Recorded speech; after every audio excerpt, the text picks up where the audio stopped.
ನಮಸ್ಕಾರ. 10ನೇ ತರಗತಿಯ ವಿದ್ಯಾರ್ಥಿಗಳಿಗೆ ಬೆಳಗಿನ ಶುಭೋದಯಗಳು. ಮಕ್ಕಳೇ, ನಾವು ಈಗಾಗಲೇ ಹಿಂದಿನ ತರಗತಿಯಲ್ಲಿ ಸಮಾಜ ವಿಜ್ಞಾನದ ಸಮಾಜಶಾಸ್ತ್ರದ ಮೊದಲ ಅಧ್ಯಾಯವಾಗಿರ್ತಕ್ಕಂತಹ ಸಾಮಾಜಿಕ ಸ್ತರವಿನ್ಯಾಸದಲ್ಲಿ ಪ್ರಮುಖವಾಗಿರ್ತಕ್ಕಂತಹ ಕಲಿಕಾಂಶಗಳು, ಸಾಮಾಜಿಕ ವಿನ್ಯಾಸ ಎಂದರೇನು, ಹಾಗೆಯೇ ಸಾಮಾಜಿಕ ಅಸಮಾನತೆ, ಹಾಗೆಯೇ ಶಿಕ್ಷಣ ಮತ್ತು ಅಸಮಾನತೆ, ಹಾಗೆಯೇ ಲಿಂಗತ್ವ ಅಸಮಾನತೆ ಅಂತಕ್ಕಂತಹ 3 ಅಂಶಗಳನ್ನ ನಾವು ಇಂದಿನ ತರಗತಿಯಲ್ಲಿ ಅಭ್ಯಾಸವನ್ನ ಮಾಡಿದೀವಿ ಮಕ್ಕಳೇ. ಯಾವ್ಯಾವು? ಸಾಮಾಜಿಕ ಅಸಮಾನತೆ, ಸಾಮಾಜಿಕ ಸ್ತರವಿನ್ಯಾಸ, ಶಿಕ್ಷಣ ಮತ್ತು ಅಸಮಾನತೆ, ಲಿಂಗತ್ವ ಅಸಮಾನತೆ. ಇಲ್ಲಿ ಪ್ರಮುಖವಾಗಿ ನಾವು ಗಮನಿಸತಕ್ಕಂಥದ್ದು ಸಾಮಾಜಿಕ ಸ್ತರವಿನ್ಯಾಸ ಎಂದರೇನು. ಸಾಮಾಜಿಕ ಸ್ತರವಿನ್ಯಾಸ ಎಂದರೆ ಸಮಾಜದಲ್ಲಿರುವ ಜನರನ್ನು ವಿಭಿನ್ನ ಸ್ತರಗಳಾಗಿ ವರ್ಗೀಕರಿಸುವ ಒಂದು ಪದ್ಧತಿ ಅಂತಕ್ಕಂಥದ್ದೇನಿದೆ, ಆ ಒಂದು ಪದ್ಧತಿಯನ್ನು ನಾವು ಸಾಮಾಜಿಕ ಸ್ತರವಿನ್ಯಾಸ ಎಂಬುದಾಗಿ ಕರೆಯಲಾಗುತ್ತದೆ. ಅರ್ಥ ಆಯ್ತಾ ಮಕ್ಕಳೇ? ಸಾಮಾಜಿಕ ಸ್ತರವಿನ್ಯಾಸ ಎಂದರೇನು? ಸಮಾಜದಲ್ಲಿರುವ ಜನರನ್ನು ವಿಭಿನ್ನ ಸ್ತರಗಳಾಗಿ ವರ್ಗೀಕರಣಗೊಳಿಸ್ತಕ್ಕಂಥದ್ದೇನಿದೆ, ಈ ಒಂದು ವರ್ಗೀಕರಣ ಪದ್ಧತಿ ಅಂತಕ್ಕಂಥದ್ದೇನಿದೆ, ಈ ಒಂದು ಪದ್ಧತಿಯನ್ನೇ ನಾವು ಸಾಮಾಜಿಕ ಸ್ತರವಿನ್ಯಾಸ ಅಂತ ಕರಿತೀವಿ.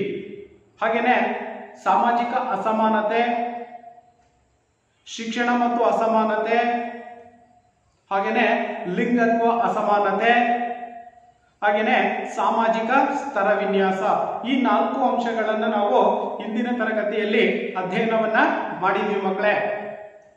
ಹಾಗಾದ್ರೆ ಈ ಅವಧಿಯಲ್ಲಿ, ಈ ಒಂದು ತರಗತಿಯಲ್ಲಿ ನಾವು ಪ್ರಮುಖವಾಗಿರ್ತಕ್ಕಂತಹ ಸಾಮಾಜಿಕ ಸ್ತರವಿನ್ಯಾಸದ ಲಕ್ಷಣಗಳೇನು, ಸಾಮಾಜಿಕ ಸ್ತರವಿನ್ಯಾಸದ ಲಕ್ಷಣಗಳೇನು, ಹಾಗೇನೆ ಸಾಮಾಜಿಕ ಸ್ತರವಿನ್ಯಾಸದ ಪ್ರಮುಖ ರೂಪಗಳು, ಸಾಮಾಜಿಕ ಸ್ತರವಿನ್ಯಾಸ ಅಂತಕ್ಕಂಥದ್ದು ಯಾವ ರೂಪಗಳನ್ನು ಅದು ಪಡೆದುಕೊಂಡಿದೆ, ಹಾಗೇನೆ ಸಾಮಾಜಿಕ ಸ್ತರವಿನ್ಯಾಸದಲ್ಲಿ ಬರತಕ್ಕಂತಹ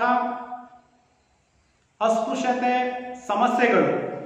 ಅಸ್ಪೃಶ್ಯರಂದ್ರೆ ಏನು, ಅಸ್ಪೃಶ್ಯರು ಅನುಭವಿಸಿರ್ತಿರ್ತಕ್ಕಂತಹ ಸಮಸ್ಯೆಗಳೇನು, ಹಾಗೇನೆ ಅಸ್ಪೃಶ್ಯತೆಯನ್ನ ಹೋಗಲಾಡಿಸಲಿಕ್ಕೆ ಏನೆಲ್ಲ ಕ್ರಮಗಳನ್ನ ಅಥವಾ ಕಾನೂನುಗಳನ್ನ ಜಾರಿಗೆ ತರಲಾಗಿದೆ, ಎಷ್ಟರ ಮಟ್ಟಿಗೆ ಆ ಒಂದು ಅಸ್ಪೃಶ್ಯತೆ ಅಂತಕ್ಕಂಥದ್ದೇನಿದೆ ಇದು ನಿಷೇಧ ಆಗಿದೆಯಾ ಅಥವಾ ಜಾರಿಯಲ್ಲಿದೆಯಾ ಅಂತಕ್ಕಂತಹ ಪ್ರಮುಖ ಅಂಶಗಳನ್ನ ಈ ಒಂದು ಅವಧಿಯಲ್ಲಿ ನಾವು ಅಧ್ಯಯನವನ್ನ ಮಾಡ್ತಕ್ಕಂಥದ್ದು ಮಕ್ಕಳೇ.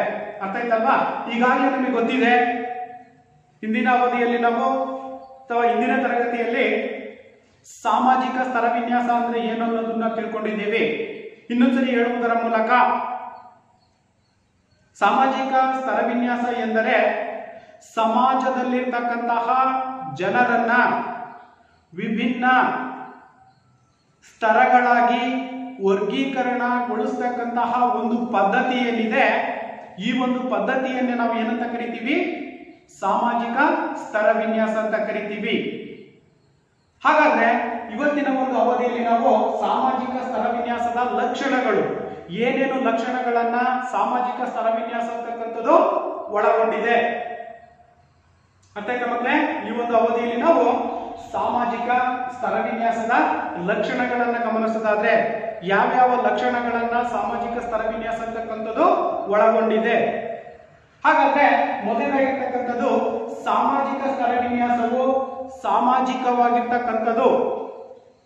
ಸಾಮಾಜಿಕ ಸ್ತರ ವಿನ್ಯಾಸ ಅಂತಕ್ಕಂಥದ್ದೇನಿದೆ ಇದು ಸಾಮಾಜಿಕವಾಗಿರ್ತಕ್ಕಂಥದ್ದು, ಅಂದ್ರೆ ಸಮಾಜದಲ್ಲಿರ್ತಕ್ಕಂಥ ಒಂದು ಪ್ರಮುಖವಾಗಿರ್ತಕ್ಕಂಥ ಒಂದು ಅಂಶ ಅಂದ್ರೆ ಸಾಮಾಜಿಕವಾಗಿರ್ತಕ್ಕಂಥದ್ದು. ಹಾಗಾಗಿ ಸಾಮಾಜಿಕ ಮಾನ್ಯತೆ ಮತ್ತು ಪ್ರಾಮುಖ್ಯತೆಯನ್ನ ಇದು ನಿರ್ಧರಿಸತಕ್ಕಂಥದ್ದು. ಸಾಮಾಜಿಕ ಸ್ತರ ವಿನ್ಯಾಸದ ಲಕ್ಷಣಗಳನ್ನು ನಾವು ಗಮನಿಸಿದಾಗ ಮೊದಲನೇದಾಗಿರ್ತಕ್ಕಂಥ ಲಕ್ಷಣ ಏನ್ ಹೇಳುತ್ತೆ, ಸಾಮಾಜಿಕ ಸ್ತರ ವಿನ್ಯಾಸವು ಸಾಮಾಜಿಕವಾದದ್ದು, ಅಂದ್ರೆ ಜನರಿಂದ ಕೂಡಿರ್ತಕ್ಕಂಥದ್ದು, ಸಮಾಜದಿಂದ ಕೂಡಿರ್ತಕ್ಕಂಥದ್ದು. ಈ ಒಂದು ಲಕ್ಷಣ ಅಂತಕ್ಕಂಥದ್ದೇನಿದೆ ಸಾಮಾಜಿಕ ಮಾನ್ಯತೆಯನ್ನ ಪಡ್ಕೊಂಡಿರ್ತಕ್ಕಂಥದ್ದು. ಅದರ ಜೊತೆಯಲ್ಲಿ ಪ್ರಾಮುಖ್ಯತೆಯನ್ನು ಕೂಡ, ಸಮಾಜದ ಒಂದು ಪ್ರಾಮುಖ್ಯತೆಯನ್ನು ಕೂಡ ಇದು ನಿರ್ಧರಿಸತಕ್ಕಂಥದ್ದು ಮೊದಲನೆಯ ಲಕ್ಷಣವಾಗಿರ್ತಕ್ಕಂಥದ್ದು. ಯಾವುದು ಮೊದಲನೇ ಲಕ್ಷಣ? ಸಾಮಾಜಿಕ ಸ್ತರ ವಿನ್ಯಾಸ ಅಂತಕ್ಕಂಥದ್ದೇನಿದೆ ಇದು ಸಾಮಾಜಿಕವಾಗಿರ್ತಕ್ಕಂಥದ್ದು, ಸಾಮಾಜಿಕವಾದ ಮಾನ್ಯತೆಯನ್ನ ಪಡ್ಕೊಂಡಿರ್ತಕ್ಕಂಥದ್ದು, ಮತ್ತೆ ಮಾನ್ಯತೆಯನ್ನು ಕೂಡ ಇದು ನಿರ್ಧರಿಸತಕ್ಕಂಥದ್ದನ್ನು ನಾವು ಕಾಣ್ತಾ ಇದ್ದೀವಿ ಮಕ್ಕಳೇ. ಇದು ಒಂದು. ಇನ್ನು ಎರಡನೇದು ಸಾಮಾಜಿಕ ವಿನ್ಯಾಸ ಅಂತಕ್ಕಂಥದ್ದೇನಿದೆ ಇದು ಸರ್ವ ವ್ಯಾಪಕವಾಗಿರ್ತಕ್ಕಂಥದ್ದು. ಸರ್ವ ವ್ಯಾಪಕವಾಗಿರ್ತಕ್ಕಂಥದ್ದು ಕೇವಲ ಭಾರತಕ್ಕೆ ಮಾತ್ರ ಸೀಮಿತವಾಗಿರ್ತಕ್ಕಂಥದ್ದಲ್ಲ, ಸರ್ವ ವ್ಯಾಪಕ ಅಂದ್ರೆ ಜಗತ್ತಿನಾದ್ಯಂತನೂ ಕೂಡ ಇದು ಇರ್ತಕ್ಕಂಥದ್ದು. ಯಾವುದು? ಸಾಮಾಜಿಕ ಸ್ತರ ವಿನ್ಯಾಸ ಅಂತಕ್ಕಂಥದ್ದು. ಸಾಮಾಜಿಕ ಸ್ತರ ವಿನ್ಯಾಸ ಅಂತಕ್ಕಂಥದ್ದೇನಿದೆ ಇದು ಸರ್ವ ವ್ಯಾಪಕವಾಗಿರ್ತಕ್ಕಂಥದ್ದು, ಹಾಗೆಯೇ ವಿಶ್ವವ್ಯಾಪಿಯಾಗಿದೆ. ಎಲ್ಲ ಮಾನವ ಸಮಾಜದಲ್ಲೂ ಕೂಡ ಇದು ಕಂಡು ಬರುತ್ತೆ. ಯಾವುದು? ಸಾಮಾಜಿಕ ಸ್ತರ ವಿನ್ಯಾಸ ಅಂತಕ್ಕಂಥದ್ದು ವಿಶ್ವವ್ಯಾಪಿಯಾಗಿರ್ತಕ್ಕಂಥದ್ದು. ಎಲ್ಲಾ ಸಮಾಜಗಳಲ್ಲೂ ಕೂಡ ಅಥವಾ ಎಲ್ಲಾ ಮಾನವ ಸಮಾಜದಲ್ಲೂ ಕೂಡ ಈ ಒಂದು ಅಂಶವನ್ನ ನಾವು ಕಾಣ್ತಾ ಇದ್ದೀವಿ. ಯಾವುದನ್ನ? ಸಾಮಾಜಿಕ ಸ್ತರ ವಿನ್ಯಾಸವನ್ನ. ಸಾಮಾಜಿಕ ಸ್ತರ ವಿನ್ಯಾಸ ಅಂತಕ್ಕಂಥದ್ದೇನಿದೆ ಸರ್ವ ವ್ಯಾಪಕವಾಗಿರ್ತಕ್ಕಂಥದ್ದು, ವಿಶ್ವವ್ಯಾಪ್ತಿಯನ್ನ ಅದು ಹೊಂದಿರತಕ್ಕಂಥದ್ದು.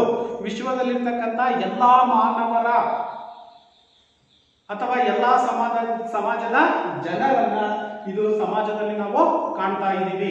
ಇದು ಎರಡನೆಯ ಪ್ರಮುಖವಾಗಿರ್ತಕ್ಕಂತಹ ಲಕ್ಷಣ. ಮೂರನೇ ಲಕ್ಷಣವನ್ನು ನಾವು ಗಮನಿಸಿದಾಗ ಸಾಮಾಜಿಕ ಸ್ತರ ವಿನ್ಯಾಸದ ಮೂರನೆಯ ಲಕ್ಷಣ ಅಂತಕ್ಕಂಥದ್ದೇನಿದೆ ಇದು ಪುರಾತನವಾಗಿರ್ತಕ್ಕಂಥದ್ದು ಅಥವಾ ಪುರಾತನವಾಗಿರ್ತಕ್ಕಂಥದ್ದು. ಅಂದ್ರೆ ಸಾಮಾಜಿಕ ಸ್ತರ ವಿನ್ಯಾಸ ಅಂತಕ್ಕಂಥದ್ದೇನಿದೆ ಇದು ಮೂರನೇ ಲಕ್ಷಣವನ್ನ ನಾವು ಗಮನಿಸಿದಾಗ ಪುರಾತನವಾಗಿರ್ತಕ್ಕಂಥದ್ದು, ಈಗ ಉಟ್ಕೊಂಡಿರ್ತಕ್ಕಂಥದ್ದಲ್ಲ. ಹಿಂದಿನ ಕಾಲದಿಂದಲೂ, ಪ್ರಾಚೀನ ಕಾಲದಿಂದಲೂ ಕೂಡ ಇದು ಸಾಮಾಜಿಕ ಸ್ತರ ವಿನ್ಯಾಸವನ್ನು ನಾವು ಕಾಣ್ತಾ ಇದ್ದೀವಿ. ಈಗೇನಾದ್ರೂ ಅದು ಉಟ್ಕೊಂಡಿದೆಯಾ ಮಕ್ಕಳೇ? ಇಲ್ಲ, ಯಾವ ಕಾರಣಕ್ಕೂ ಕೂಡ ಇದು ಈಗ ಬಂದಿರತಕ್ಕಂಥದ್ದಲ್ಲ. ಇದು ಹಿಂದಿನ ಕಾಲದಿಂದಲೂ, ಪುರಾತನ ಕಾಲ ಅಂದ್ರೆ ನಾವು ಪ್ರಾಚೀನ ಕಾಲ ಅಂತ ಏನ್ ಕರಿತೀವಿ ಆ ಒಂದು ಕಾಲದಿಂದಲೂ ಕೂಡ, ಪುರಾತನ ಕಾಲದಿಂದಲೂ ಕೂಡ ಇದು ಜಾರಿಯಲ್ಲಿರ್ತಕ್ಕಂಥದ್ದನ್ನ ನಾವು ಕಾಣ್ತಾ ಇದ್ದೀವಿ. ಯಾವುದು? ಸಾಮಾಜಿಕ ಸ್ತರ ವಿನ್ಯಾಸ ಅಂತಕ್ಕಂಥದ್ದೇನಿದೆ ಇದು ಪುರಾತನ ಕಾಲದಿಂದಲೂ ಕೂಡ, ಪುರಾತನವಾಗಿರ್ತಕ್ಕಂಥದ್ದನ್ನು ಕೂಡ ನಾವು ಗಮನಿಸಬಹುದಾಗಿದೆ. ಇನ್ನು ನಾಲ್ಕನೇದು ಸ್ತರ ವಿನ್ಯಾಸ ರೂಪಗಳಲ್ಲಿದೆ. ಸಾಮಾಜಿಕ ಸ್ತರ ವಿನ್ಯಾಸ ಅಂತಕ್ಕಂಥದ್ದೇನಿದೆ ತನ್ನದೇ ಇರತಕ್ಕಂತಹ ರೂಪಗಳನ್ನು ಕೂಡ ಅದು ಒಳಗೊಂಡಿರ್ತಕ್ಕಂಥದ್ದು. ಆ ರೂಪಗಳನ್ನು ನಾವು ಗಮನಿಸಿದಾಗ ಯಾವ್ಯಾವ ಅಂತಂದ್ರೆ ಬ್ರಾಹ್ಮಣ, ಕ್ಷತ್ರಿಯ, ವೈಶ್ಯ ಮತ್ತು ಶೂದ್ರ, ಇದು ವರ್ಣಗಳಂತಲೂ ಕೂಡ ನಾವು ಇದನ್ನ ಕರಿತೀವಿ. ಇವು ಪ್ರಮುಖವಾಗಿರ್ತಕ್ಕಂತಹ ಸಾಮಾಜಿಕ ಸ್ತರ ವಿನ್ಯಾಸದ ಲಕ್ಷಣಗಳು. ಅರ್ಥ ಆಯ್ತಾ ಮಕ್ಕಳೇ? ಮೊದಲನೇದಾಗಿರ್ತಕ್ಕಂಥದ್ದು ಯಾವುದು? ಸಾಮಾಜಿಕ ಸ್ತರ ವಿನ್ಯಾಸವು ಸಾಮಾಜಿಕವಾಗಿರ್ತಕ್ಕಂಥದ್ದು. ಎರಡನೇದು ಸಾಮಾಜಿಕ ಸ್ತರ ವಿನ್ಯಾಸ ಅಂತಕ್ಕಂಥದ್ದು ಸರ್ವ ವ್ಯಾಪಕವಾಗಿರ್ತಕ್ಕಂಥದ್ದು. ಇನ್ನ ಮೂರನೇದಾಗಿರ್ತಕ್ಕಂಥದ್ದು ಯಾವುದು? ಪುರಾತನವಾಗಿರ್ತಕ್ಕಂಥದ್ದು ಅಥವಾ ಪುರಾತನವಾದದ್ದು. ಇನ್ನು ನಾಲ್ಕನೇದಾಗಿರ್ತಕ್ಕಂಥದ್ದು ಸ್ತರ ವಿನ್ಯಾಸವು ರೂಪಗಳನ್ನ ಹೊಂದಿರತಕ್ಕಂಥದ್ದು. ಯಾವ್ಯಾವು? ಬ್ರಾಹ್ಮಣ, ಕ್ಷತ್ರಿಯ, ವೈಶ್ಯ, ಶೂದ್ರ, ಇವುಗಳನ್ನು ನಾವು ವರ್ಣಗಳು ಅಂತಲೂ ಕೂಡ ಕರಿತೀವಿ. ಬ್ರಾಹ್ಮಣ ಅಂತಂದ್ರೆ ಸರ್ವೇ ಸಾಮಾನ್ಯವಾಗಿ ಮೇಲ್ವರ್ಗದಲ್ಲಿ ಇರ್ತಕ್ಕಂತಹ ಒಂದು ವ್ಯಕ್ತಿಯನ್ನ ನಾವು ಏನಂತ ಕರಿತೀವಿ? ಬ್ರಾಹ್ಮಣ ಅಂತ ಕರಿತೀವಿ. ಇವನು ಪ್ರವಚನಗಳನ್ನ, ಯಜ್ಞಯಾಗಾದಿಗಳನ್ನ ಮಾಡ್ತಕ್ಕಂತಹ ಕೆಲಸವನ್ನ ಮಾಡ್ತಕ್ಕಂಥದ್ದು. ಇನ್ನು ಕ್ಷತ್ರಿಯನ ಕೆಲಸ ಏನಪ್ಪ ಅಂತಂದ್ರೆ ರಾಜಕೀಯದ ಒಂದು ಆಡಳಿತ ವ್ಯವಸ್ಥೆಯನ್ನ ಅಥವಾ ರಾಜ್ಯದ ರಕ್ಷಣೆಯನ್ನ ಮಾಡ್ತಕ್ಕಂತಹ ಒಂದು ಪದ್ಧತಿಯನ್ನ ನಾವು ಕಾಣ್ತಾ ಇದ್ದೀವಿ. ಹಾಗೇನೆ ಇನ್ನ ವೈಶ್ಯರನ್ನ ತಗೊಂಡಾಗ ನಾವು ವ್ಯಾಪಾರ ಮತ್ತು ವ್ಯವಹಾರ, ವೈಶ್ಯರ ಕೆಲಸ ಏನಪ್ಪಾ ಅಂತಂದ್ರೆ ವ್ಯಾಪಾರ ಮತ್ತು ವ್ಯವಹಾರದಲ್ಲಿ ಇವರು ಭಾಗಿಯಾಗ್ತಕ್ಕಂಥದ್ದು. ಇನ್ನ ಕೊನೆಯದಾಗಿ ಬರ್ತಕ್ಕಂಥವ್ರು ಯಾರಿದ್ದಾರೆ? ಶೂದ್ರರು. ಈ ಶೂದ್ರರು ಅಂತಕ್ಕಂಥವ್ರು ಏನಿದ್ದಾರೆ, ಈ ಮೂರು ಮೇಲ್ವರ್ಗಗಳು ಏನಿದಾವೆ ಯಾವ್ಯಾವು? ಬ್ರಾಹ್ಮಣ, ಕ್ಷತ್ರಿಯ, ವೈಶ್ಯ. ಈ ಮೂರು ವರ್ಗಗಳ ಕೆಲಸಗಳನ್ನ ಚಾಚು ತಪ್ಪದೆ ನಿರ್ವಹಿಸ್ತಕ್ಕಂಥ ಒಂದು ಜವಾಬ್ದಾರಿ ಅಥವಾ ನಿರ್ವಹಿಸ್ತಕ್ಕಂಥ ಕೆಲಸವನ್ನ ಯಾರು ಮಾಡ್ತಾ ಇದ್ರು? ಶೂದ್ರರು ಮಾಡ್ತಾ ಇದ್ರು. ಅಂದ್ರೆ ಇವರು ಕೆಳವರ್ಗದವರು. ಈ ಮೂರು ವರ್ಗಗಳೇನಿದಾವೆ ವರ್ಣ ವ್ಯವಸ್ಥೆಯಲ್ಲಿ, ಬ್ರಾಹ್ಮಣ, ಕ್ಷತ್ರಿಯ, ವೈಶ್ಯ, ಈ ಮೂರು ವರ್ಗಗಳ ಕಾಯಕಗಳನ್ನ ಶೂದ್ರ 4ನೇ ವರ್ಗದಲ್ಲಿರ್ತಕ್ಕಂಥ ಕೆಳವರ್ಗದಲ್ಲಿರ್ತಕ್ಕಂಥವನೇನು ಅವನು ನಿರ್ವಹಿಸ್ತಕ್ಕಂಥದ್ದು, ಅಥವಾ ಕೂಲಿ ಕೆಲಸಗಳನ್ನ ಅಥವಾ ವ್ಯವಸಾಯವನ್ನ ಮಾಡ್ತಕ್ಕಂಥ ಒಂದು ಜವಾಬ್ದಾರಿಯನ್ನು ಕೂಡ ನಾವು ಶೂದ್ರರು ಮಾಡ್ತಕ್ಕಂಥದ್ದನ್ನು ಕೂಡ ಕಾಣಬಹುದಾಗಿತ್ತು. ಅರ್ಥ ಆಯ್ತಾ ಮಕ್ಕಳೇ? ಇಷ್ಟು ಸಾಮಾಜಿಕ ಸ್ಥಳ ವಿನ್ಯಾಸದ ಲಕ್ಷಣಗಳನ್ನ ನಾವು ಗಮನಿಸಿದೀವಿ. ಅರ್ಥ ಆಯ್ತಲ್ವಾ? ಇಷ್ಟು ಸಾಮಾಜಿಕ ಸ್ಥಳ ವಿನ್ಯಾಸದ ಲಕ್ಷಣಗಳು. ಇನ್ನ ಸಾಮಾಜಿಕ ಸ್ಥಳ ವಿನ್ಯಾಸದ ಪ್ರಮುಖ ರೂಪಗಳು ಯಾವುವನ್ನ ನಾವು ಗಮನಿಸೋದಾದ್ರೆ, ಪ್ರಮುಖ ರೂಪಗಳನ್ನ ನಾವು ಗಮನಿಸೋದಾದ್ರೆ ಮೊದಲನೇದಾಗಿರ್ತಕ್ಕಂಥದ್ದು ಆದಿವಾಸಿ ಸಮಾಜ, ಎರಡನೇದಾಗಿರ್ತಕ್ಕಂಥದ್ದು ಗುಲಾಮಗಿರಿ, ಮೂರನೇದಾಗಿರ್ತಕ್ಕಂಥದ್ದು ಎಸ್ಟೇಟ್ ಪದ್ಧತಿ, ಇನ್ನ 4ನೇದಾಗಿರ್ತಕ್ಕಂಥದ್ದು ವರ್ಣ ವ್ಯವಸ್ಥೆ, ಇನ್ನ 5ನೇದಾಗಿರ್ತಕ್ಕಂಥದ್ದು ಜಾತಿ ವ್ಯವಸ್ಥೆ. ನಿಮಗೆ 2 ಅಂಕದ ಪ್ರಶ್ನೆಯನ್ನ ಕೇಳಬಹುದು ಮಕ್ಕಳಲ್ಲಿ ಪರೀಕ್ಷಾ ದೃಷ್ಟಿಯಿಂದ. ಸಾಮಾಜಿಕ ಸ್ಥಳ ವಿನ್ಯಾಸದ ರೂಪಗಳನ್ನ ತಿಳಿಸಿ. 5 ರೂಪಗಳನ್ನ ಸಾಮಾಜಿಕ ಸ್ಥಳ ವಿನ್ಯಾಸ ಅಂತಕ್ಕಂಥದ್ದು ಒಳಗೊಂಡಿರುತ್ತೆ. ಮೊದಲನೇದಾಗಿರ್ತಕ್ಕಂಥದ್ದು ಯಾವುದು? ಆದಿವಾಸಿ ಸಮಾಜ. ಆದಿವಾಸಿ ಸಮಾಜ ಅಂತಂದ್ರೆ ಸರ್ವೇ ಸಾಮಾನ್ಯವಾಗಿ ನಾವು ಹಿಂದೆ ಆದಿವಾಸಿಗಳು ಅಂತ ಹೇಳಿ ಕರಿತೀವಿ. ಆ ಒಂದು ಆದಿವಾಸಿ ಸಮಾಜ ಅಂತಕ್ಕಂಥದ್ದು ಹೇಗಿತ್ತು ಅನ್ನೋದನ್ನು ಕೂಡ ನಾವು ಗಮನಿಸಬಹುದು.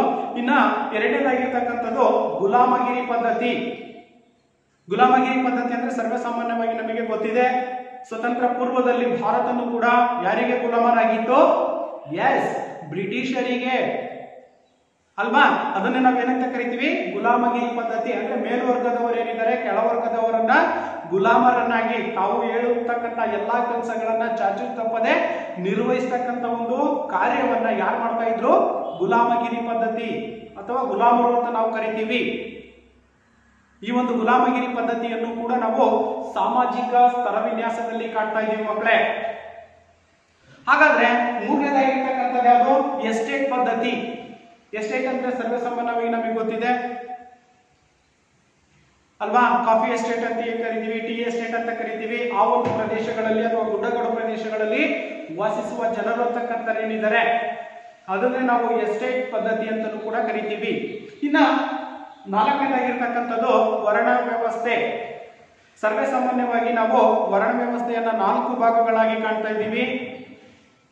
ಒಂದು ಬ್ರಾಹ್ಮಣ, ಕ್ಷತ್ರಿಯ, ವೈಶ್ಯ ಮತ್ತು ಶೂದ್ರ. ಈಗಾಗಲೇ ನಾವು ತಿಳ್ಕೊಂಡಿದ್ದೀವಿ ಬ್ರಾಹ್ಮಣನ ಕೆಲಸ ಏನು? ಯಜ್ಞಯಾಗಾದಿಗಳನ್ನ ಮಾಡ್ತಕ್ಕಂಥದ್ದು, ವಿದ್ಯಾಭ್ಯಾಸವನ್ನ ಕಲಿತಕ್ಕಂಥದ್ದು ಅಥವಾ ಶಿಕ್ಷಣವನ್ನ ಕಲಿತಕ್ಕಂಥದ್ದು. ಇವು ಪ್ರಮುಖವಾಗಿರ್ತಕ್ಕಂತಹ ಪೂಜೆ ಪುನಸ್ಕಾರಗಳನ್ನ ಮಾಡ್ತಕ್ಕಂಥದ್ದು. ಇವುಗಳನ್ನ ಬ್ರಾಹ್ಮಣರು ಮಾಡಿದ್ರೆ, ಕ್ಷತ್ರಿಯರ ಕೆಲಸ ಏನಪ್ಪಾ ಅಂತಂದ್ರೆ ಕ್ಷತ್ರಿಯರು ರಾಜ್ಯಾಡಳಿತವನ್ನ ಮಾಡ್ತಕ್ಕಂಥದ್ದು, ರಾಜ್ಯದ ರಕ್ಷಣೆಯನ್ನ ಮಾಡ್ತಕ್ಕಂಥ ಒಂದು ಜವಾಬ್ದಾರಿಯನ್ನ ಈ ಒಂದು ವರ್ಣ ವ್ಯವಸ್ಥೆಯಲ್ಲಿ ಕ್ಷತ್ರಿಯರು ಕಾರ್ಯವನ್ನ ನಿರ್ವಹಿಸ್ತಾರೆ.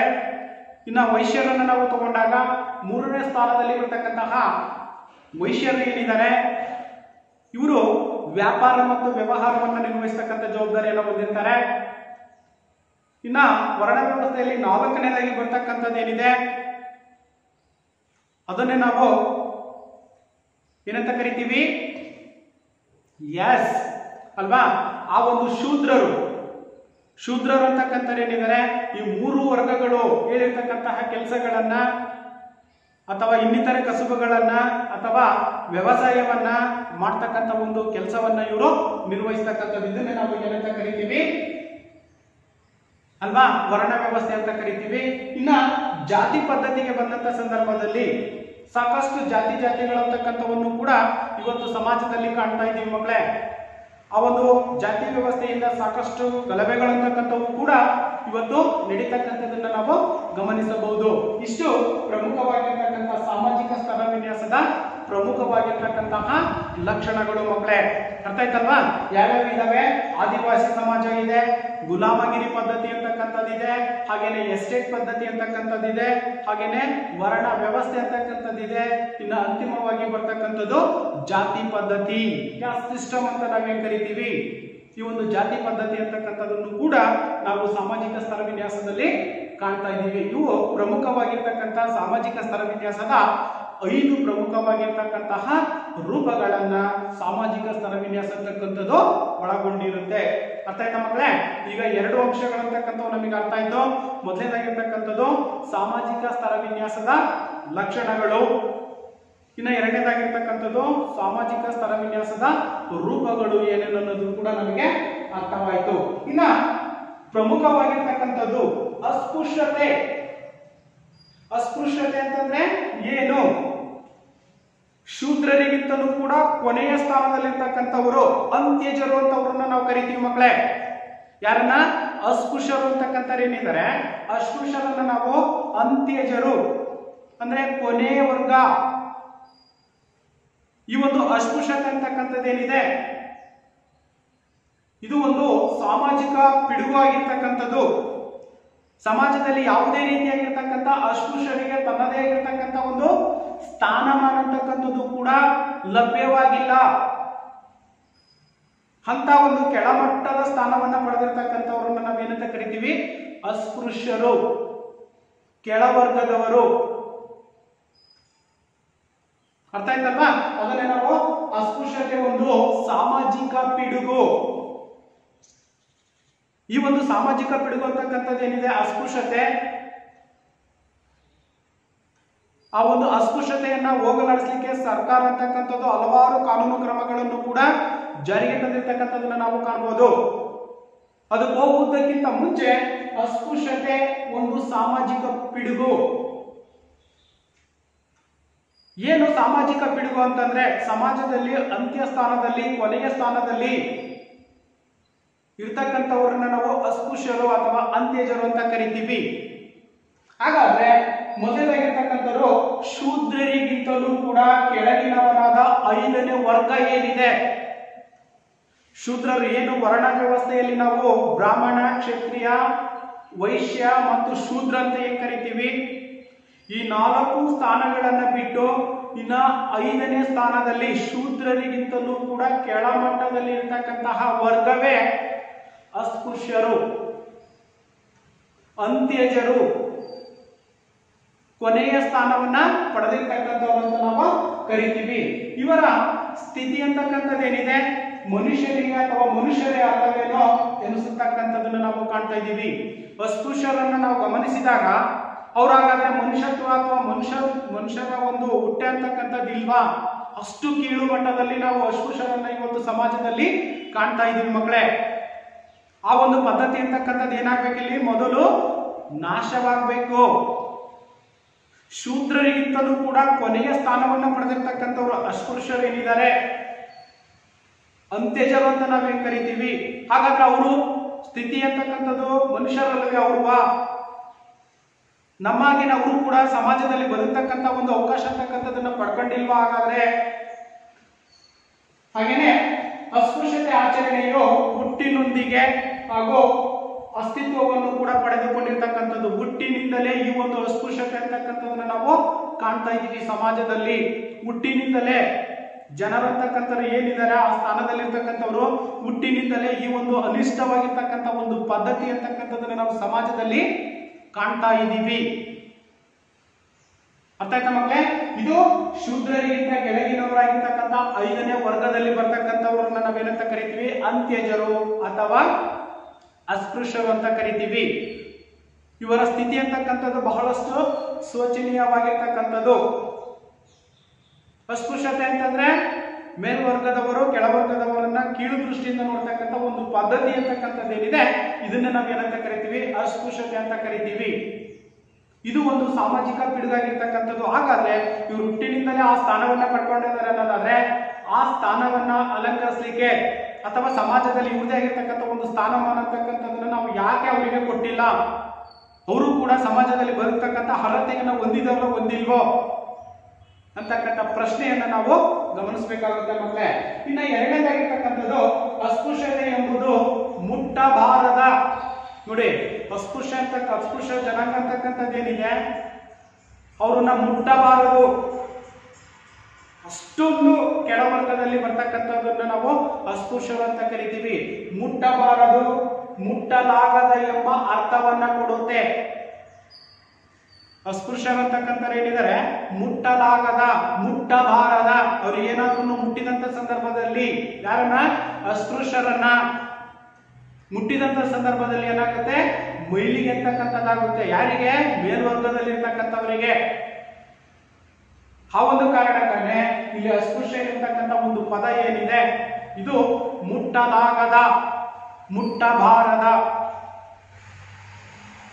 ಎಂಬ ಅರ್ಥವನ್ನ ಕೊಡ್ತಕ್ಕಂಥದನ್ನ ನಾವು ಕಾಣ್ತಾ ಇದೀವಿ.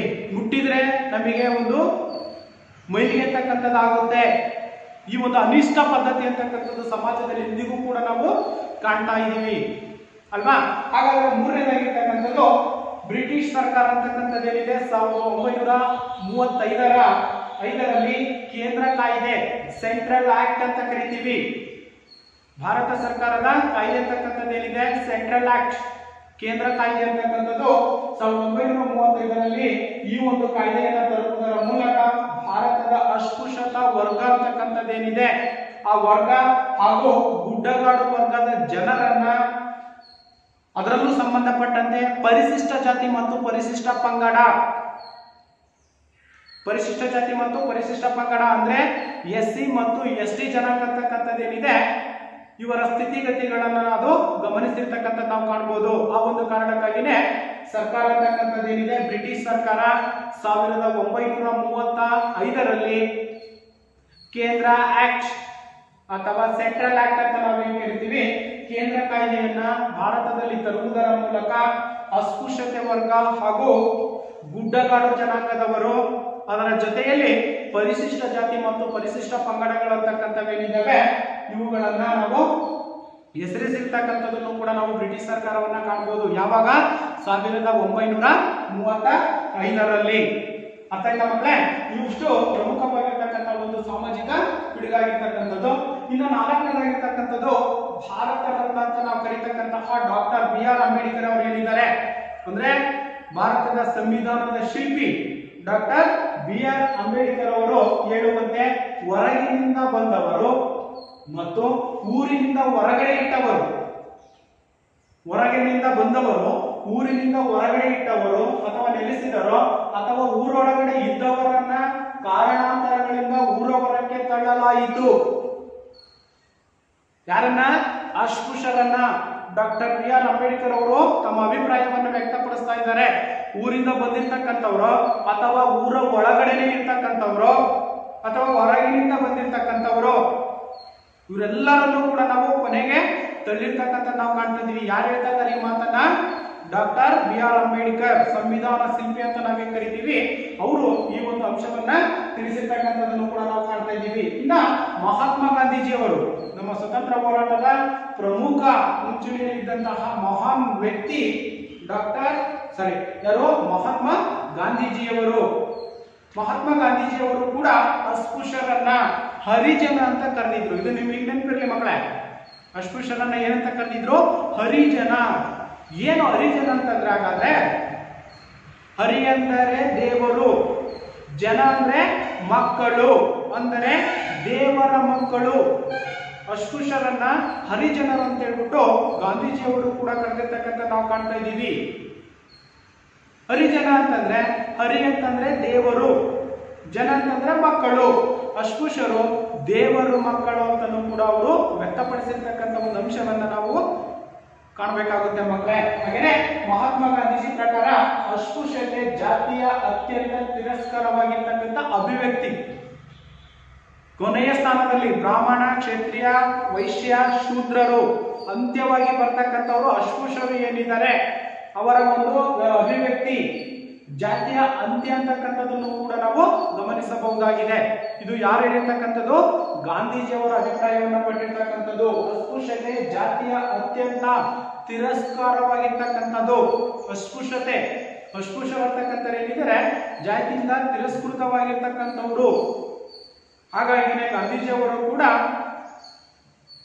ಈ ಒಂದು ಅಸ್ಪೃಶ್ಯತೆಯ ನಿವಾರಣೆಗೆ ಸಾಕಷ್ಟು ಹೋರಾಟವನ್ನು ಕೂಡ ನಾವು ಗಮನಿಸಬಹುದಾಗಿದೆ. ಅದಕ್ಕಾಗಿ ನಾವು ಹರಿಜನರು ಅಂತ ಕರೆದ್ರು ಗಾಂಧೀಜಿಯವರು. ಅರ್ಥ ಆಯ್ತಾ? ಇಷ್ಟು ನಂತರ ಆರನೇದಾಗಿರ್ತಕ್ಕಂಥದ್ದು ಹಿಂದೂ ಸಮಾಜದ ಶರೀರವನ್ನ ಕುಷ್ಠರೋಗ ಅಂತಕ್ಕಂಥದ್ದೇನಿದೆ ಚರ್ಮ ರೋಗ ಅಂತ ನಾವೇನ್ ಕರಿತೀವಿ, ಆ ಒಂದು ಚರ್ಮ ರೋಗಕ್ಕೆ ಹೋಲಿಕೆ ಮಾಡಿರ್ತಕ್ಕಂಥದ್ದನ್ನು ಕೂಡ ನಾವು ಗಮನಿಸಬಹುದು. ಹಿಂದೂ ಸಮಾಜದ ಶರೀರವನ್ನ ಕುಷ್ಠರೋಗದ ಉಣ್ಣೆಯಂತೆ ಪೀಡಿಸುತ್ತದೆ. ಈ ಒಂದು ಅನಿಷ್ಟ ಪದ್ಧತಿ ಅಂತಕ್ಕಂಥದ್ದೇನಿದೆ ಯಾವುದು ಅಸ್ಪೃಶ್ಯತೆ ಅಂತಕ್ಕಂಥದ್ದೇನಿದೆ ಈ ಒಂದು ಅನಿಷ್ಟ ಪದ್ಧತಿ ಅಂತಕ್ಕಂಥದ್ದು ಕುಷ್ಠರೋಗ ಇದ್ದಾಗೆ ಉಣ್ಣೆಯಂತೆ ಅದು ಕೆರೆದಾಗೂ ಕೂಡ ಬೇರೆ ಬೇರೆ ಜಾಗದಲ್ಲಿ ಗಾಯ ಅಂತಕ್ಕಂಥದ್ದು ಹೆಚ್ಚಾಗ್ತಕ್ಕಂಥದ್ದು ನಾವು ಕಾಣ್ತಾ ಇದ್ವಿ. ಅದೇ ರೀತಿಯಾಗಿ ಒಂದು ಸಮಾಜದಲ್ಲಿ ಮಾನವ ಸಮಾಜದಲ್ಲಿ ಈ ಒಂದು ಪದ್ಧತಿ ಅಂತಕ್ಕಂಥದ್ದು ಅನಿಷ್ಟ ಪದ್ಧತಿ ಅಂತಕ್ಕಂಥದ್ದು ಏನಿದೆ ಯಾವುದು ಅಸ್ಪೃಶ್ಯತೆ ಅಂತಕ್ಕಂಥದ್ದು ಒಂದು ಕುಷ್ಠರೋಗವಿದ್ದಂತೆ. ಇದನ್ನು ಸಾಧ್ಯವಾದಷ್ಟು ಮಟ್ಟಿಗೆ ನಾವು ಬೇರೆ ಸಮೇತನೇ ಕಿತ್ತಾಕ್ಬೇಕಂತಕ್ಕಂಥ ಮನೋಭಿಲಾಷೆಯನ್ನ ಗಾಂಧೀಜಿಯವರು ಕೂಡ ಡಾಕ್ಟರ್ ಬಿ ಆರ್ ಅಂಬೇಡ್ಕರ್ ಅವರು ಅದರ ಜೊತೆಯಲ್ಲಿ ಸಾಕಷ್ಟು ಸಾಮಾಜಿಕ ಸುಧಾರಕರು ಅಂತಕ್ಕಂಥ ಏನಿದ್ದಾರೆ ಇದರ ಬಗ್ಗೆ ಹೋರಾಟವನ್ನು ಕೂಡ ಮಾಡಿರ್ತಕ್ಕಂಥದ್ದನ್ನ ನಾವು ಗಮನಿಸಬಹುದು ಮಕ್ಕಳೇ. ಅರ್ಥ ಆಯ್ತಲ್ವಾ? ಇಷ್ಟು ಪ್ರಮುಖವಾಗಿರ್ತಕ್ಕಂಥ ಒಂದು ಅಸ್ಪೃಶ್ಯತೆ ಒಂದು ಸಾಮಾಜಿಕ ಪಿಡುಗು. ನಿಮಗೆ ಪ್ರಶ್ನೆ ಕೇಳಬಹುದು, ಅಸ್ಪೃಶ್ಯ ಅಂತಕ್ಕಂಥದ್ದು ಒಂದು ಸಾಮಾಜಿಕ ಪಿಡುಗು, ಸಂಕ್ಷಿಪ್ತವಾಗಿ ವಿವರಿಸಿ. ಇಷ್ಟು ಅಂಶಗಳನ್ನು ನೀವು ಬರೀಬೇಕಾಗುತ್ತೆ ಮಕ್ಕಳೇ. ಅರ್ಥ ಆಯ್ತಲ್ವಾ? ಎಸ್. ಹಾಗಾದ್ರೆ ನಂತರ ನಾವು ಅಸ್ಪೃಶ್ಯರು ಅನುಭವಿಸಿರ್ತಕ್ಕಂತಹ ಸಮಸ್ಯೆಗಳು ಏನೇನು ಸಮಸ್ಯೆಗಳನ್ನ ಅಸ್ಪೃಶ್ಯರು ಅಂತಕ್ಕಂಥವ್ರು ಎದುರಿಸ್ತಾ ಇದ್ದಾರೆ ಸಮಾಜದಲ್ಲಿ. ಈಗ ನಾವು ಸಾಮಾಜಿಕ ಪಿಡುಗು ಅಂತಕ್ಕಂಥದ್ದು ತಿಳ್ಕೊಂಡ್ವಿ. ನಂತರ ಆ ಅಸ್ಪೃಶ್ಯರು ಸಮಾಜದಲ್ಲಿ ಏನೆಲ್ಲ ಸಮಸ್ಯೆಗಳನ್ನ ಎದುರಿಸ್ತಾ ಇದ್ದಾರೆ, ಎಂತೆಂತ ಸಮಸ್ಯೆಗಳನ್ನ ಅವರು ನಿಭಾಯಿಸ್ತಾ ಇದ್ದಾರೆ ಅನ್ನೋದನ್ನ ನಾವು ಗಮನಿಸಿದ್ರೆ ಇದು ಕೂಡ ಪರೀಕ್ಷಾ ದೃಷ್ಟಿಯಿಂದ ಇಂಪಾರ್ಟೆಂಟ್ ಆಗಿರ್ತಕ್ಕಂಥ ಪ್ರಶ್ನೆನೇ. ಅರ್ಥ ಆಯ್ತಾ ಮಕ್ಕಳೇ? ಏನಂತ ಕೇಳಬಹುದು ನಿಮಗೆ, ಅಸ್ಪೃಶ್ಯತೆಯ ಸಮಸ್ಯೆಗಳನ್ನ ಸಂಕ್ಷಿಪ್ತವಾಗಿ ವಿವರಿಸಿ. ಅಸ್ಪೃಶ್ಯತೆಯನ್ನ ಸಂಕ್ಷಿಪ್ತವಾಗಿ ವಿವರಿಸಿ. ಹಾಗಾದ್ರೆ ನಾವು ಆ ಒಂದು ಕೆಲವು ಅಂಶಗಳನ್ನು ನಾವು ಗಮನಿಸೋದಾದ್ರೆ ಏನಿದೆ ಈ ಒಂದು ಸಮಸ್ಯೆಗಳು ಸಾಮಾಜಿಕ ಸ್ತರವಿನ್ಯಾಸದಲ್ಲಿ ಅಸ್ಪೃಶ್ಯತೆಯ ಸಮಸ್ಯೆಗಳು ಏನೇನು? ಮೊದಲನೇದಾಗಿರ್ತಕ್ಕಂಥದ್ದು ಸಾಮಾಜಿಕ ವ್ಯವಸ್ಥೆಯಲ್ಲಿ ಅತ್ಯಂತ ಕೆಳಮಟ್ಟದ ಸ್ಥಾನವನ್ನ ಹೊಂದಿರತಕ್ಕಂಥವರು ಯಾರಾಗಿದ್ದಾರೆ? ಅಸ್ಪೃಶ್ಯರು. ನೋಡಿ, ಮೊದಲನೇದಾಗಿರ್ತಕ್ಕಂಥದ್ದು ಸಾಮಾಜಿಕ ವ್ಯವಸ್ಥೆ ಅಂತಕ್ಕಂಥದ್ದೇನಿದೆ ಈ ಒಂದು ಸಾಮಾಜಿಕ ವ್ಯವಸ್ಥೆಯಲ್ಲಿ ಅತ್ಯಂತ ಕೆಳಮಟ್ಟದಲ್ಲಿ ಸ್ಥಾನವನ್ನು ಪಡ್ಕೊಂಡಿರ್ತಕ್ಕಂಥವ್ರೆ ಅಸ್ಪೃಶ್ಯರು. ಇಂತಹ ಒಂದು ಸಮಸ್ಯೆಯನ್ನು ಎದುರಿಸ್ತಾ ಇದ್ದೀವಿ. ಯಾರು? ಅಸ್ಪೃಶ್ಯರು. 4 ವರ್ಗಗಳೇನಿದಾವೆ, ಬ್ರಾಹ್ಮಣ, ಕ್ಷತ್ರಿಯ, ವೈಶ್ಯ ಮತ್ತು ಶೂದ್ರ. ಇನ್ನು ಕೊನೆಯ ಸ್ಥಾನದಲ್ಲಿ ಬರ್ತಕ್ಕಂಥವರು ಎಸ್ ಅಸ್ಪೃಶ್ಯರು. ಇವರು ಸಾಮಾಜಿಕವಾಗಿರ್ತಕ್ಕಂಥ ಒಂದು ವ್ಯವಸ್ಥೆಯಲ್ಲಿ ಅತ್ಯಂತ ಕೆಳಮಟ್ಟದ ಸ್ಥಾನವನ್ನ ಅಂತ್ಯಜರು ಕೂಡ ನಾವು ಕರಿತೀವಿ. ಆ ಕೆಳಮಟ್ಟದ ಸ್ಥಾನವನ್ನ ಹೊಂದಿರತಕ್ಕಂಥವ್ರನ್ನೇ ನಾವು ಅಸ್ಪೃಶ್ಯರು ಅಂತ ಕರಿತೀವಿ. ಇನ್ನು ಎರಡನೇದು ಮನುಸ್ಮೃತಿ ಪ್ರಕಾರ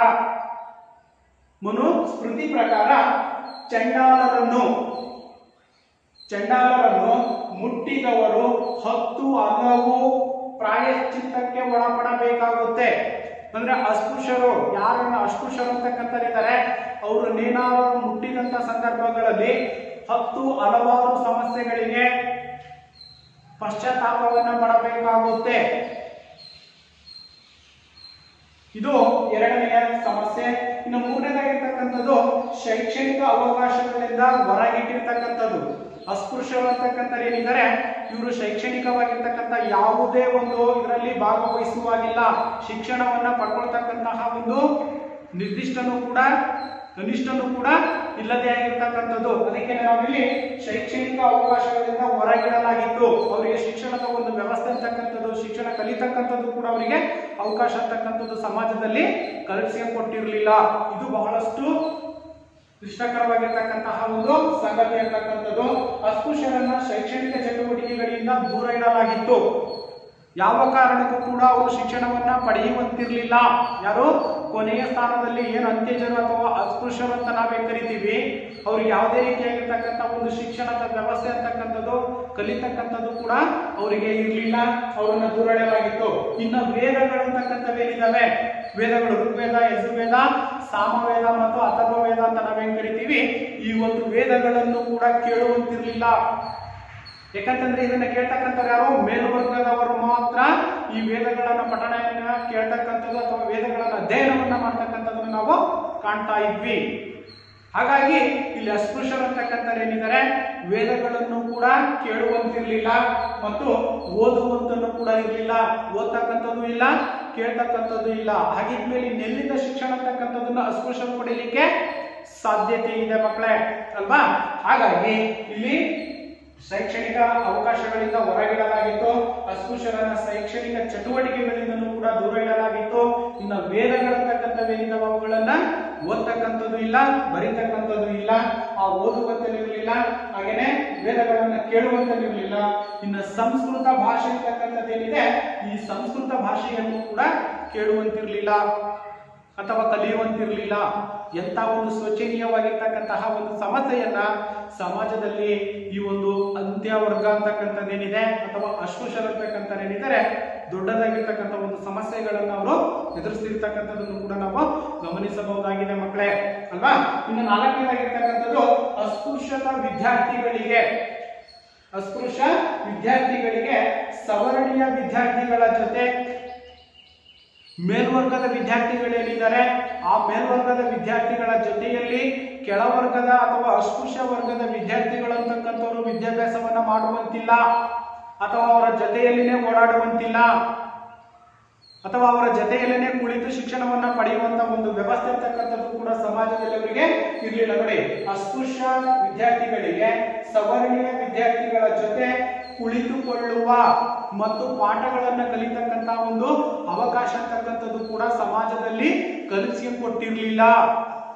ಎಂತ ದುರದೃಷ್ಟಕರವಾಗಿರ್ತಕ್ಕಂತಹ ಒಂದು ಸಮಸ್ಯೆ ಅಂತಕ್ಕಂಥದ್ದನ್ನು ನಾವು ತಿಳ್ಕೊಬೇಕಾಗುತ್ತೆ ಮಕ್ಕಳೇ. ಇದಕ್ಕೆ ಬೆಸ್ಟ್ ಎಕ್ಸಾಂಪಲ್ ಅಂತಂದ್ರೆ ನಿಮಗೆ ಮಹಾನಾಯಕ ಅಂತಕ್ಕಂತಹ ಒಂದು ಡಾಕ್ಟರ್ ಬಿ ಆರ್ ಅಂಬೇಡ್ಕರ್ ಅವರ ಒಂದು ಧಾರಾವಾಹಿ ಅಂತಕ್ಕಂಥದ್ದು ಇವತ್ತು ಪ್ರಸಾರವಾಗ್ತಾ ಇದೆ. ಅದರಲ್ಲಿ ನಾವು ಸಂಪೂರ್ಣವಾಗಿರ್ತಕ್ಕಂಥ ಒಂದು ಅಂಶವನ್ನ ನಾವು ಗಮನಿಸಬಹುದು. ಅವರು ಕೂಡ ಡಾಕ್ಟರ್ ಬಿ ಆರ್ ಅಂಬೇಡ್ಕರ್ ಅವರು ಮಗುವಿದ್ದಂತಹ ಸಂದರ್ಭದಲ್ಲಿ ಶಿಕ್ಷಣವನ್ನ ಪಡಿಬೇಕಾದ್ರೆ ಶಾಲೆಯ ಹೊರಗಡೆ ಕುತ್ಕೊಂಡು ಬಾಗಿಲಲ್ಲೇ ಕುತ್ಕೊಂಡು ವಿದ್ಯಾಭ್ಯಾಸವನ್ನ ಕಲಿತಿರ್ತಕ್ಕಂಥ ಒಂದು ಉದಾಹರಣೆಯನ್ನು ನಾವು ಗಮನಿಸಬಹುದು. ಹಾಗಾಗಿನೇ ಇಲ್ಲಿ ಅಸ್ಪೃಶ್ಯತ ವಿದ್ಯಾರ್ಥಿಗಳಿಗೆ ಸವರ್ಣೀಯ ವಿದ್ಯಾರ್ಥಿಗಳ ಜೊತೆ ಕುಳಿತುಕೊಳ್ಳುವಂತಹ ಅವಕಾಶವೂ ಇರಲಿಲ್ಲ. ಅಷ್ಟೇ ಅದರ ಜೊತೆಯಲ್ಲಿ ಪಾಠಗಳನ್ನು ಕೂಡ ಆಲಿಸ್ತಕ್ಕಂಥ ಅಥವಾ ಕಲಿತಕ್ಕಂಥ ಒಂದು ಅವಕಾಶವೂ ಕೂಡ ಅಸ್ಪೃಶ್ಯರಿಗೆ ಸಮಾಜದಲ್ಲಿ ನೀಡಿಲ್ಲದೆ ಇರ್ತಕ್ಕಂಥದ್ದನ್ನು ನಾವು ಗಮನಿಸಬಹುದಾಗಿದೆ.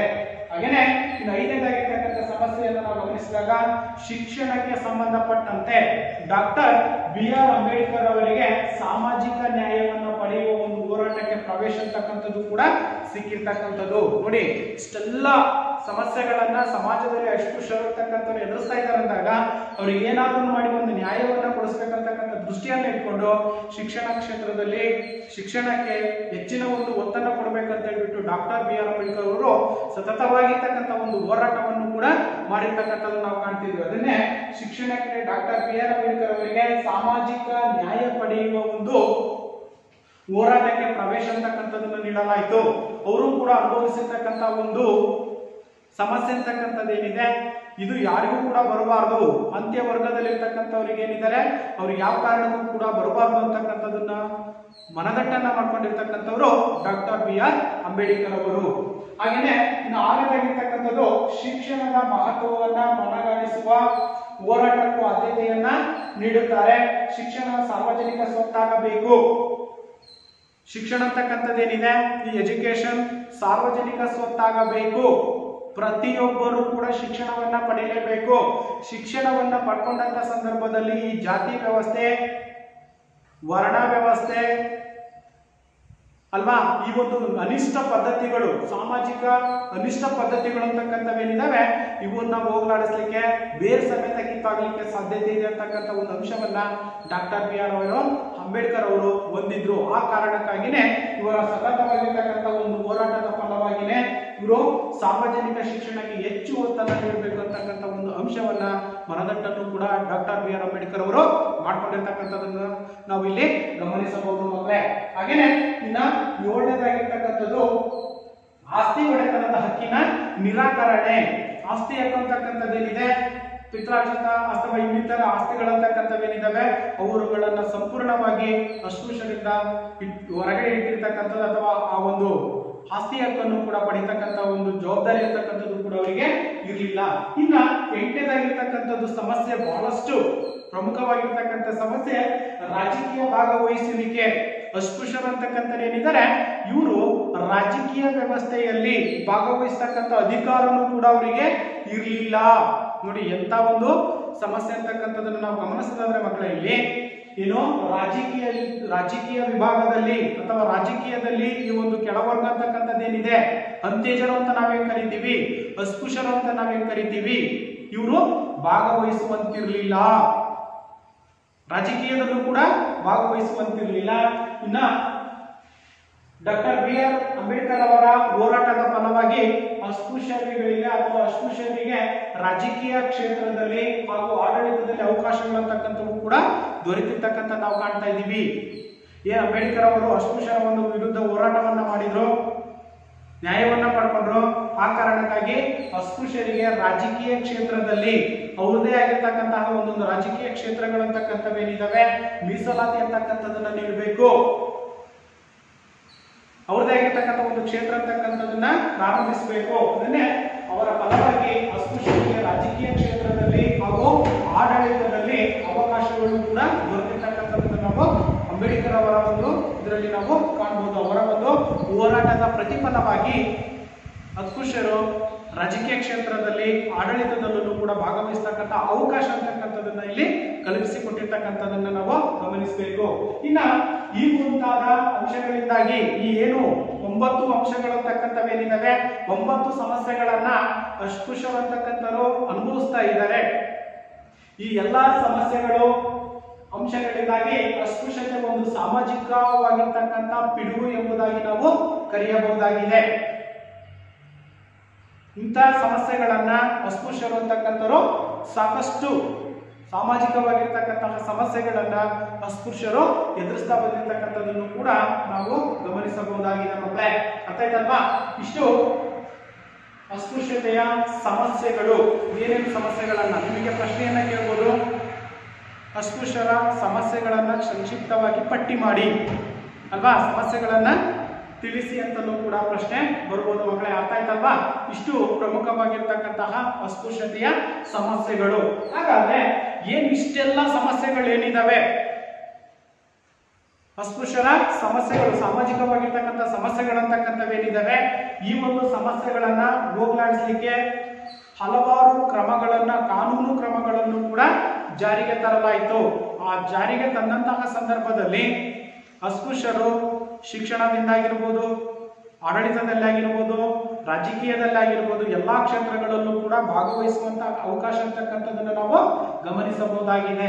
ಹಾಗಾದ್ರೆ ಏನೆಲ್ಲ ಕಾನೂನುಗಳು ಅಸ್ಪೃಶ್ಯತಾ ಸಮಸ್ಯೆಯನ್ನ ಹೋಗಲಾಡಿಸಲಿಕ್ಕೆ ಏನೆಲ್ಲ ಕ್ರಮಗಳಂತಕ್ಕಂಥವು ಜಾರಿಗೆ ಬಂದಿದ್ವು ಅನ್ನೋದನ್ನ ನಾವು ಗಮನಿಸೋದಾದ್ರೆ, ಅಸ್ಪೃಶ್ಯತೆ ಅಂತಕ್ಕಂಥದ್ದೇನಿದೆ ಕಳಂಕವನ್ನ ತೊಡೆದು ಹಾಕಲು ಈ ಒಂದು ಅಸ್ಪೃಶ್ಯತಾ ಪದ್ಧತಿ ಅಂತಕ್ಕಂಥದ್ದೇನಿದೆ, ಈ ಒಂದು ಕಳಂಕ ಅಂತಕ್ಕಂಥದ್ದೇನಿದೆ, ಈ ಕಳಂಕವನ್ನ ತೊಡೆದು ಹಾಕ್ತಕ್ಕಂಥ ಒಂದು ದೃಷ್ಟಿಯಿಂದ ಇಬ್ಬರು ಪ್ರಮುಖರಾಗಿರ್ತಕ್ಕಂತಹ ಸಮಾಜ ಸುಧಾರಕರಾಗಿರ್ತಕ್ಕಂತಹ ಜ್ಯೋತಿಬಾ ಫುಲೆ ಮತ್ತು ಡಾಕ್ಟರ್ BR ಅಂಬೇಡ್ಕರ್ ಇನ್ನಿತರ ಸಮಾಜ ಸುಧಾರಕರು ಕೂಡ ಈ ಒಂದು ಅಸ್ಪೃಶ್ಯತಾ ನಿವಾರಣೆ ಸಮಸ್ಯೆಯನ್ನು ಹೋಗಲಾಡಿಸಲಿಕ್ಕೆ ತಮ್ಮದೇ ಆಗಿರ್ತಕ್ಕಂಥ ಅತಿರಥವಾಗಿರ್ತಕ್ಕಂಥ ಒಂದು ಹೋರಾಟವನ್ನು ಪಡೆಯುವುದರ ಮೂಲಕ ಅಥವಾ ಹೋರಾಟವನ್ನ ಮಾಡುವುದರ ಮೂಲಕ ಸಮಸ್ಯೆಗಳನ್ನು ನಿವಾರಿಸಿರ್ತಕ್ಕಂಥದ್ದನ್ನು ಕೂಡ ನಾವು ಗಮನಿಸಬಹುದಾಗಿದೆ. ಹಾಗಾದ್ರೆ ಯಾವೆಲ್ಲ ಕ್ರಮಗಳನ್ನ ಅಸ್ಪೃಶ್ಯತಾ ನಿವಾರಣೆಗೆ ಸಂಬಂಧಪಟ್ಟಂತೆ ಯಾವೆಲ್ಲ ಕ್ರಮಗಳನ್ನ ನಾವು ಕಾಣಬಹುದಾಗಿದೆ ಅರ್ಥ ಆಯ್ತಲ್ವಾ? ಹಾಗಾದ್ರೆ ಮೊದಲನೇದಾಗಿರ್ತಕ್ಕಂಥದ್ದು ಸಂವಿಧಾನದ 17ನೇ ವಿಧಿ ಅಂತಕ್ಕಂಥದ್ದೇನಿದೆ, ಆರ್ಟಿಕಲ್ 17 ಸಂವಿಧಾನದ 17ನೇ ವಿಧಿಯು ಅಸ್ಪೃಶ್ಯತಾ ಆಚರಣೆಯನ್ನ ಸಂಪೂರ್ಣವಾಗಿ ನಿಷೇಧಿಸಿರ್ತಕ್ಕಂಥದ್ದು. ಇಲ್ಲಿ ಮತ್ತೆ ಒಂದು ಅಂಕದ ಪ್ರಶ್ನೆಯನ್ನ ಕೇಳಬಹುದು ಮಕ್ಕಳೇ. ಅಸ್ಪೃಶ್ಯತಾ ನಿವಾರಣೆಗೆ ಸಂಬಂಧಪಟ್ಟಿರ್ತಕ್ಕಂತಹ ಕಾಯ್ದೆ ಅಂತಕ್ಕಂಥದ್ದು ಯಾವುದು ಅಂತಾಗ ಸಂವಿಧಾನದ 17ನೇ ವಿಧಿ ಅಂತಕ್ಕಂಥದ್ದೇನಿದೆ, ಈ ಒಂದು ವಿಧಿ ಅಸ್ಪೃಶ್ಯತಾ ಆಚರಣೆಯನ್ನ ಸಂಪೂರ್ಣವಾಗಿ ನಿಷೇಧಿಸಲಾಗಿದೆ. ಸಂಪೂರ್ಣವಾಗಿ ನಿಷೇಧಿಸಿರ್ತಕ್ಕಂಥದ್ದನ್ನು ಕೂಡ ನಾವು ಗಮನಿಸಬಹುದು. ಇನ್ನು ಎರಡನೇದಾಗಿರ್ತಕ್ಕಂಥದ್ದು ಭಾರತ ಸರ್ಕಾರ ಅಸ್ಪೃಶ್ಯತಾ ಅಪರಾಧ ಕಾಯ್ದೆ 1955ರಲ್ಲಿ ಜಾರಿಗೆ ತಂದಿರ್ತಕ್ಕಂಥದ್ದು. ನಿಮಗೆ ಮತ್ತೆ ಇಲ್ಲಿ ಒಂದು ಅಂಕದ ಪ್ರಶ್ನೆಯನ್ನ ಕೇಳಬಹುದು ಮಕ್ಕಳೇ. ಅಸ್ಪೃಶ್ಯತಾ ಭಾರತ ಸರ್ಕಾರ ಅಸ್ಪೃಶ್ಯತಾ ಅಪರಾಧ ಕಾಯ್ದೆಯನ್ನ ಯಾವಾಗ ಜಾರಿಗೆ ತರಲಾಯಿತು? 1955ರಲ್ಲಿ ಜಾರಿಗೆ ತಂದಿರ್ತಕ್ಕಂಥದ್ದು. ಅರ್ಥ ಆಯ್ತಲ್ವಾ? ಇದು ಎರಡನೇ ಕ್ರಮ. ಇನ್ನು ಮೂರನೇ ಕ್ರಮ, ಇದರಲ್ಲಿ ಕಂಡು ಬಂದ ಕೆಲವು ಲೋಪದೋಷಗಳನ್ನು ತಿದ್ದುಪಡಿ ಮಾಡಿ ನಾಗರಿಕ ಹಕ್ಕುಗಳ ಸಂರಕ್ಷಣಾ ಕಾಯ್ದೆಯನ್ನ 1976ರಲ್ಲಿ ಜಾರಿಗೆ ತರಲಾಯಿತು.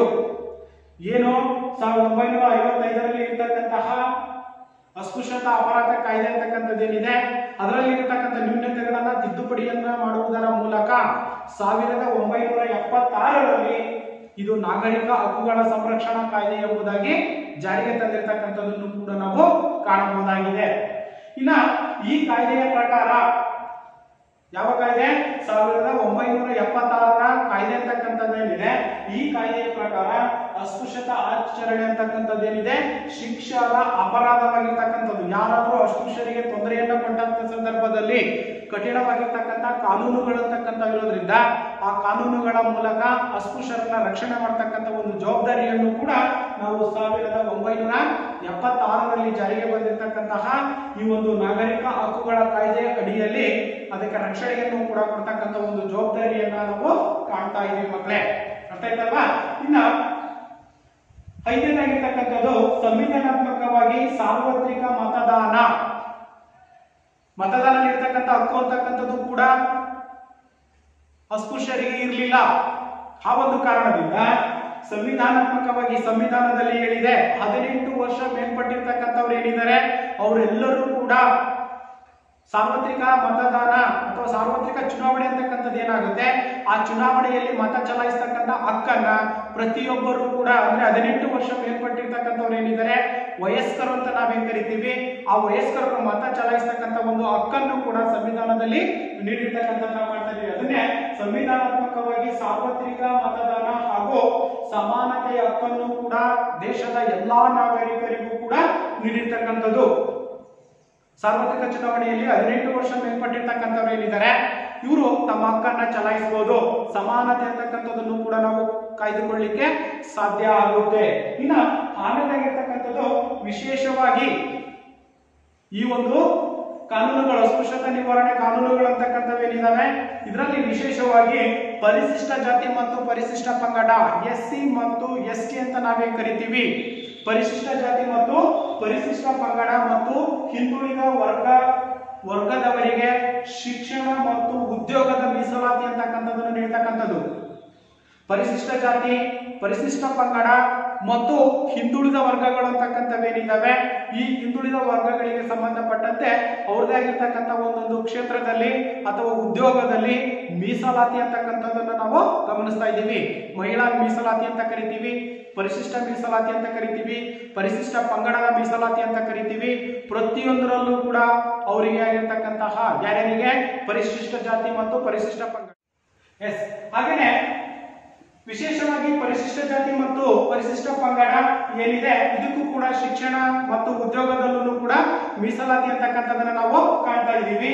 ಹಾಗೇನೆ 1989ರ ಶಾಸನವು ಅಸ್ಪೃಶ್ಯತೆ ನಿವಾರಣೆಯನ್ನ ಕುರಿತು ವಿಶೇಷವಾಗಿರ್ತಕ್ಕಂಥ ಜವಾಬ್ದಾರಿಯನ್ನ ರಾಜ್ಯ ಸರ್ಕಾರಗಳಿಗೆ ನೀಡಿರ್ತಕ್ಕಂಥದ್ದನ್ನು ಕೂಡ ನಾವು ಇವತ್ತು ಗಮನಿಸಬಹುದಾಗಿದೆ. ಹಾಗೇನೆ ಇನ್ನು ಕೊನೆಯದಾಗಿರ್ತಕ್ಕಂಥದ್ದು, ಹೀಗೆ ಸ್ವತಂತ್ರ ಭಾರತವು ಅಸ್ಪೃಶ್ಯತಾ ನಿವಾರಣೆಗಾಗಿ ವಿಶೇಷವಾಗಿರ್ತಕ್ಕಂಥ ಆಸಕ್ತಿಯನ್ನ ವಹಿಸಿ ಎಲ್ಲಾ ನಾಗರಿಕರಿಗೂ ಸಮಾಜವಾಗಿರ್ತಕ್ಕಂಥ ಅಥವಾ ಸಮಾಜದ ಅವಕಾಶವನ್ನ ಸಮಾನವಾಗಿರ್ತಕ್ಕಂಥ ಒಂದು ಅವಕಾಶವನ್ನ ಸಮಾಜದಲ್ಲಿ ದೊರಕಿಸಿಕೊಟ್ಟಿರ್ತಕ್ಕಂಥದನ್ನ ನಾವು ಕಾಣ್ತಾ ಇದ್ದೀವಿ. ಈ ಎಲ್ಲಾ ಅಂಶಗಳ ಆಧಾರದ ಮೇಲೆ ಅಸ್ಪೃಶ್ಯತಾ ಆಚರಣೆ ಅಂತಕ್ಕಂಥದ್ದು ಇನ್ನೂ ಸಂಪೂರ್ಣವಾಗಿ ನಿಷೇಧ ಆಗಿಲ್ಲ. ಕೆಲವೊಂದು ಪ್ರದೇಶಗಳಲ್ಲಿ ಈ ಒಂದು ಪದ್ಧತಿ ಅಂತಕ್ಕಂಥದ್ದು ಇಂದಿಗೂ ಕೂಡ ನಾವು ಕಾಣ್ತಾ ಇದ್ದೀವಿ. ಅಂತ ಆಯ್ತಾ ಮಕ್ಕಳೇ? ಇಷ್ಟು ಪ್ರಮುಖವಾಗಿರ್ತಕ್ಕಂಥ ಅಸ್ಪೃಶ್ಯತಾ ನಿವಾರಣೆಯ ಕಾನೂನು ಕ್ರಮಗಳನ್ನ ನಾವು ಅಧ್ಯಯನವನ್ನ ಮಾಡಿದೀವಿ. ಅರ್ಥ ಆಯ್ತಲ್ವಾ? ಇದರಲ್ಲಿ ಯಾವ್ದಾದ್ರು ಕೂಡ ಒಂದು ಪ್ರಶ್ನೆ ಅಂತಕ್ಕಂಥದ್ದು ನಿಮಗೆ ಇದ್ದೇ ಇರುತ್ತೆ. ನಾವು ಕೇಳ್ಬೋದು, ಅಸ್ಪೃಶ್ಯತಾ ನಿವಾರಣೆಗೆ ಇರ್ತಕ್ಕಂತಹ ಕಾನೂನುಗಳನ್ನಾದ್ರೂ ತಿಳಿಸಿ, ಅಥವಾ ಅಸ್ಪೃಶ್ಯರು ಎದುರಿಸ್ತಿರ್ತಕ್ಕಂತಹ ಸಮಸ್ಯೆಗಳು ಯಾವ್ಯಾವ ಅನ್ನೋದನ್ನು ಕೂಡ ಕೇಳ್ಬೋದು. ಅರ್ಥ ಆಯ್ತಾ ಮಕ್ಕಳೇ? ಹಾಗಾದ್ರೆ ನಾಳಿನ ಒಂದು ಗೃಹ ಪಾಠಕ್ಕೆ ಸಂಬಂಧಪಟ್ಟಂತೆ ಕೆಲವೊಂದು ಪ್ರಶ್ನೆಗಳನ್ನ ಬರ್ಕೊಳ್ಳಿ. ಸಾಮಾಜಿಕ ಸ್ತರವಿನ್ಯಾಸದ ಲಕ್ಷಣಗಳನ್ನ ವಿವರಿಸಿ. ಸಾಮಾಜಿಕ ಸ್ತರವಿನ್ಯಾಸದ ಲಕ್ಷಣಗಳನ್ನ ವಿವರಿಸಿ. ನಂತರ ಸಾಮಾಜಿಕ ಸ್ತರವಿನ್ಯಾಸದ ರೂಪಗಳನ್ನ ತಿಳಿಸಿ.